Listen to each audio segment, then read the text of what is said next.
В сети появились кадры экспедиции писателей из Коми на место захоронения Виктора Савина в Томской области. Наша делегация посетила кладбище, на котором покоится известный поэт, драматург, актер, общественный деятель и автор гимна Республики Коми. Он, напомним, был арестован в 1937 году по обвинению в участии в контрреволюционной организации. Умер в Прикульском лагерном лазарете в августе 1943-го. Это поселок Итатка. Место расположения бывшего лагерного кладбища было определено нашей поисковой экспедиции еще в 2006 году. Там же со временем был установлен памятный знак.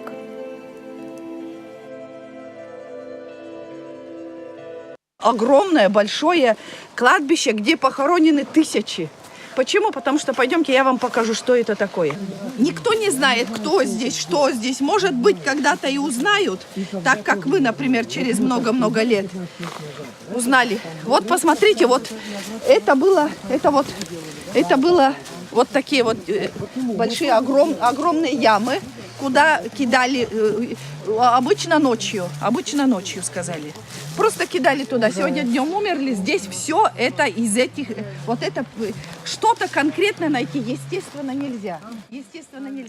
Подобных лагерных кладбищ, говорят специалисты из местного краеведческого музея, в Томской области должны быть десятки. Однако сегодня известно расположение только одного из них. И именно здесь, судя по документам, был захоронен Виктор Савин.